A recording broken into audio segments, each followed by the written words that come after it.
Hello guys, কেমন আছেন সবাই? আশা করি সবাই ভালো আছেন। তো আজকে আমরা চলে আসলাম সিলেটের রাজবাড়ি, যেটা 500 বছরের পুরনো। এখানে দেখেন ইটগুলো কীভাবে ক্ষয়ে ক্ষয়ে পড়তেছে। তো সবাই এই রাজবাড়িটা দেখতে আসে প্রতি বছরই।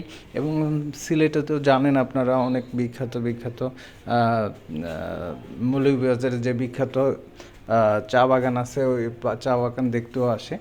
তো একই সাথে আপনারা দুইটা জিনিসই দেখতে পারেন আমাদের ঐতিহ্য ধরে রাখার জন্য। এই যে বিখ্যাত রাজবাড়ি, এটাতে দেখেন এখন তেমন কেউই থাকে না, শুধু ওই যারা এই যে এটা কেয়ারটেক করে তারা একটু থাকে। তো আমরা আস্তে আস্তে ভিতরের দিকে যাচ্ছি। তো ভিতরের দিকে যাওয়ার সময় যে ইটগুলো যখন দেখি, তখন আসলে আমাদের পুরনো সময় কীভাবে এই ইটের কাজগুলো করেছে সেটা ভাবতে ভাবতে আমাদের মাথাই নষ্ট হয়ে যায়।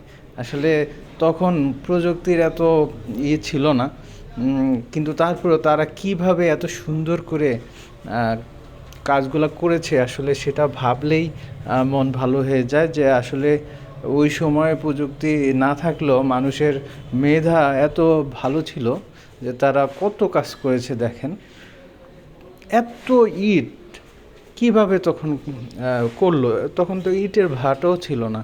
আসলে এই জিনিসগুলো অনেক ভালো লাগে। আর হচ্ছে দেখেন, আমরা চলে আসলাম এই আরেকটি নতুন ভবনে, যেটা আসলে এটা নতুন ভবন বললেই ভুল হবে।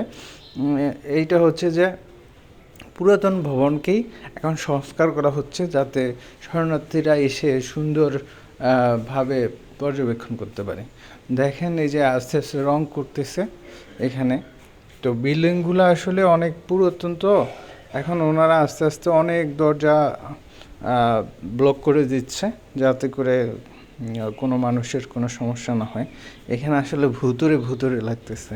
আপনাদের কেমন লাগতেছে জানি না, তবে একটু ভয় ভয় লাগে। আসলে দিনেই এই অবস্থা, রাতে কি অবস্থা হয়। এটা কিন্তু একটা গুহা, যেটা দিয়ে রাজারা কোনো সমস্যা হলে পালিয়ে যেত। এই সাইড দিয়ে অনেক দূরে যাওয়া যায়। তো এটা হচ্ছে আশেপাশের দৃশ্য। দেখেন এটা কিন্তু একটা নদী, যে নদীটা ছিল তখন অনেক বড়, এখন আস্তে আস্তে নদীটা শেষ হয়ে যাচ্ছে, বিলীন হয়ে যাওয়ার মতোই। এখানে দেখেন কত শরণার্থী চলে আসছে। এখন তো কমই, আরও অনেক থাকে, যেটা এখন নাই বললেই চলে। তো এখন আস্তে আস্তে আশা করি সংস্কার হইলে এই রাজবাড়িতে অনেকেই দেখতে আসবে। এটা কিন্তু হবিগঞ্জের মাধবপুরে অবস্থিত, যেটা আপনারা এসে ঘুরতে পারেন। তো আমরা এই কাজটা করেছি আপনাদের জন্য, যাতে আপনারা এই দর্শনীয় স্থানটা দেখে মনোমুগ্ধকর পরিবেশে আপনারা ঘুরে যেতে পারেন। তো এখানে আমরা ট্রাই করি যে আপনাদের আরও সুন্দর সুন্দর ব্লগ নিয়ে আসতে। আপনাদের যদি একটু ভালো লেগে থাকে, তাহলে আসলে আমাদের চ্যানেলটা একটু লাইক, কমেন্ট, সাবস্ক্রাইব করে আমাদের পাশে থাকবেন, আমরা যাতে আরও সুন্দর সুন্দর জায়গায় গিয়ে আরও সুন্দর সুন্দর ব্লগ করে আপনাদের দেখাতে পারি। এবং আমরা এরপরে ভোলার বিভিন্ন স্থানে ঘুরতে যাব, তখন আপনাদের ভোলার অপরূপ দৃশ্য দেখাবো, যেটা না বললেই নয়। তো আপনারা আশা করি আমাদের পাশে থাকবেন। তো আমরা ট্রাই করতেছি আরও সুন্দর সুন্দর ব্লগ নিয়ে আসার জন্য। এখানে দেখেন কত সুন্দর লাগে।